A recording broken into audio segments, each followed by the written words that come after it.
I wanted to show you how you can make your own papers using the Pazzles Inspiration Studio. I'm using the Pro version, but you can do this with the regular version too. What you see in front of you right now is a piece of paper that I've created. It's not perfect, but I was just experimenting. The image came from the image gallery over here that came with the Pazzles Pro Studio.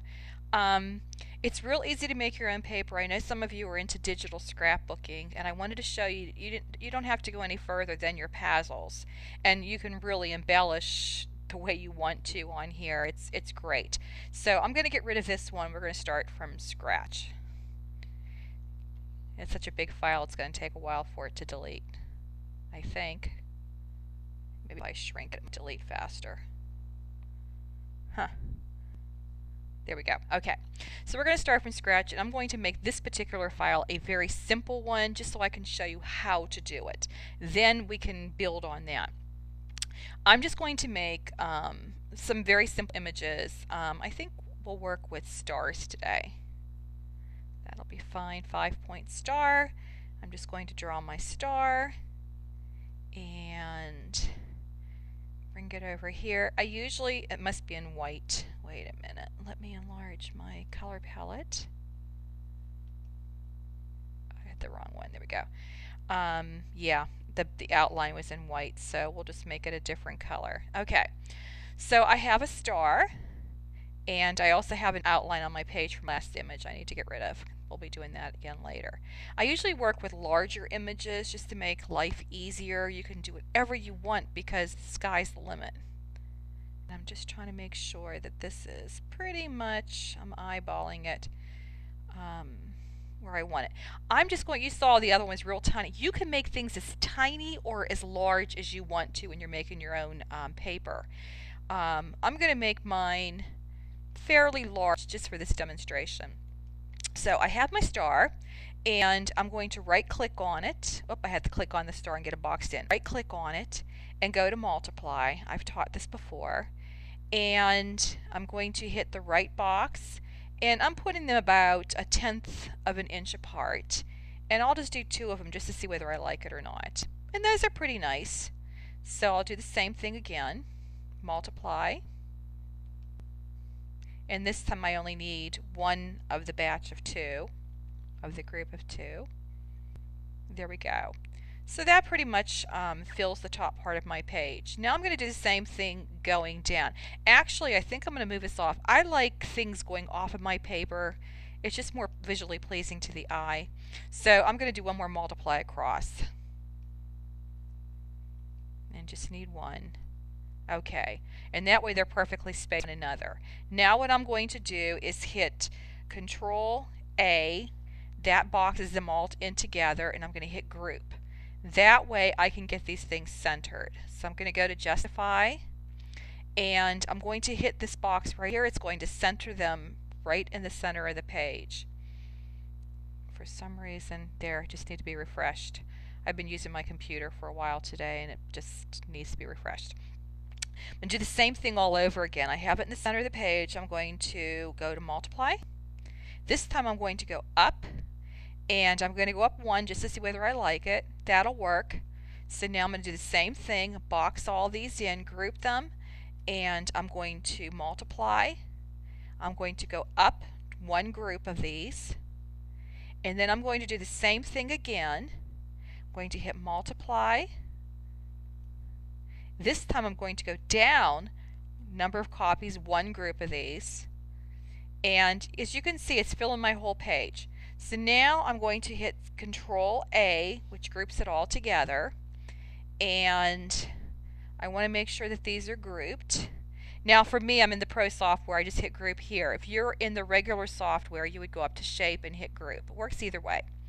So I've got this boxed in, I have Justify, I'm going to center everything. And I've got to hit refresh because, like I said, my computer is doing weird things today. And I want to get the page visible. So as you can see, they're going off the mat, and that's exactly what I want. Okay. Now, like I said, the sky's the limit. I think that I will put a background behind these stars. So I'm going to make a box. I'm going to hold down my Shift key and my left key on the mouse so I can make a box. and I'm going to hit the letter H for height. It brings up my transformation box, and I'm going to type in 12 because I want a 12-inch sheet of paper and hit apply. I need to change the color of that. I'm just going to choose any color. It makes no difference to me at this point. And I'm going to put that behind the stars. And then I'm going to justify and again hit this big red box and center it. Okay, got that much that so far. I even kind of like the white outline on the stars. I think I'll leave those that way. Usually I take them off, but I kind of like that. So everything is going off the page, and that's what I want it to be. So now I'm going to hit Control A, and I'm going to group all of these together. And now what I'm going to do is change these into an image. So I'm going to go to Image, Convert to Image is the top one. I have my resolution. Your resolution is automatically at 50. But this is like taking a picture. I'm going to do it both ways because I want you to see the difference between the two. And if you notice, it changes both the X and the Y axis at the same time. So this is going to be a bitmap. I'm going to make it 50 just to start with, just to show you why I don't use 50. That's what the default is. And it made them right away. Usually takes a longer process. And they look okay when you're looking at it from here. But I'm going to screen in really, really close. Can you see the pixels? And that's the way they would print out if you're using a 12 by 12 or an 8 by 8 like format printer. So I don't like that. I'm going to hit my back button and get rid of that. Get back over here. Get squared back up again.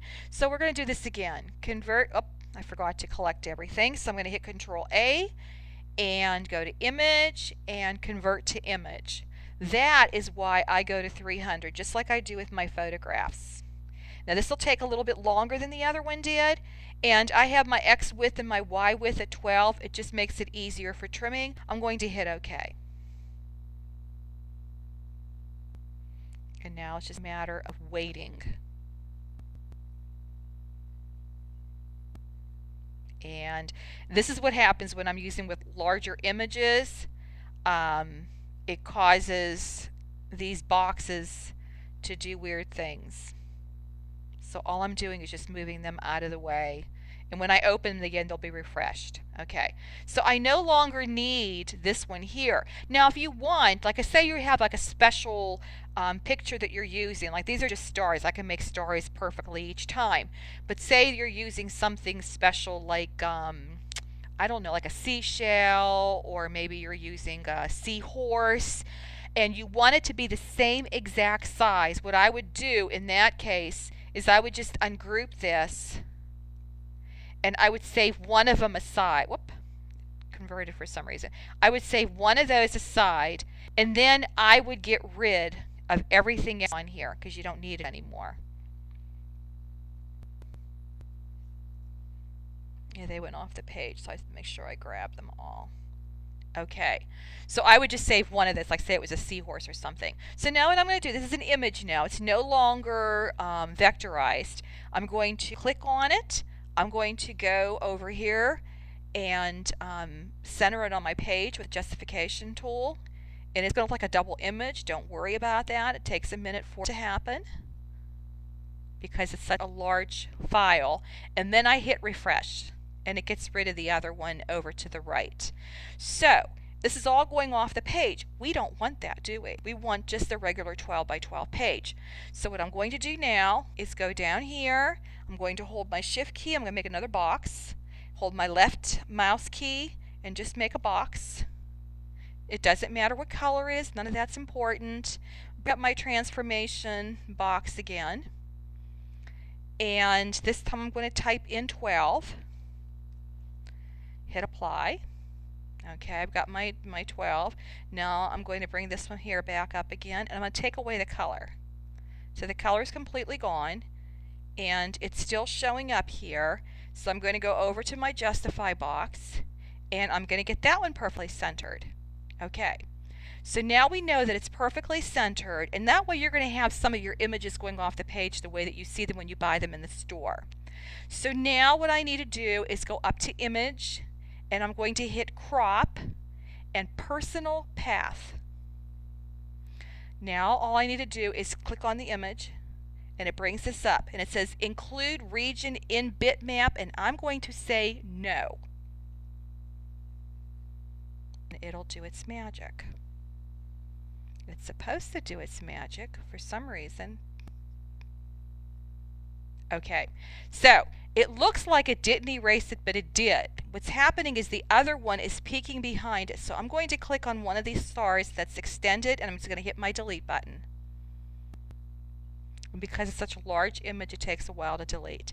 And now you have your own paper. Now, if you wanted to different colors, I would suggest you do all that prior to this, because, I mean, I know I can put this in another program and change the colors. It's just easier to do if you do it before you get to this point. And because it's a large file, you see my other things have disappeared here. Not to worry, they're still there. This one's still there. Not to worry, it's still there. I just need to refresh them. Usually if I close them out and open them back up again, they reappear. And to me, it's just easier to do that than any other thing. So it's no big deal because we're using such a large file. It just does that to the memory. And I usually have a flash drive that I save just for my papers. So now you can custom make your papers to match your photos. You can scan your photo in, like say somebody's wearing a shirt you want to highlight. You can use the eyedropper on the photo, make your color palette down here, and then you can create your own paper that will match your photos identically. So I think this is great. You can use your 12 by 12, I mean not 12 by 12, but your wide format printer to print out 12 by 12 paper. Or you can go to like a Walgreens or Walmart. They have the 12 by 12 formats. I've seen some online sites that do it. But you don't have to go out and buy your paper anymore. You can use your Pazls Inspiration Pro Studio.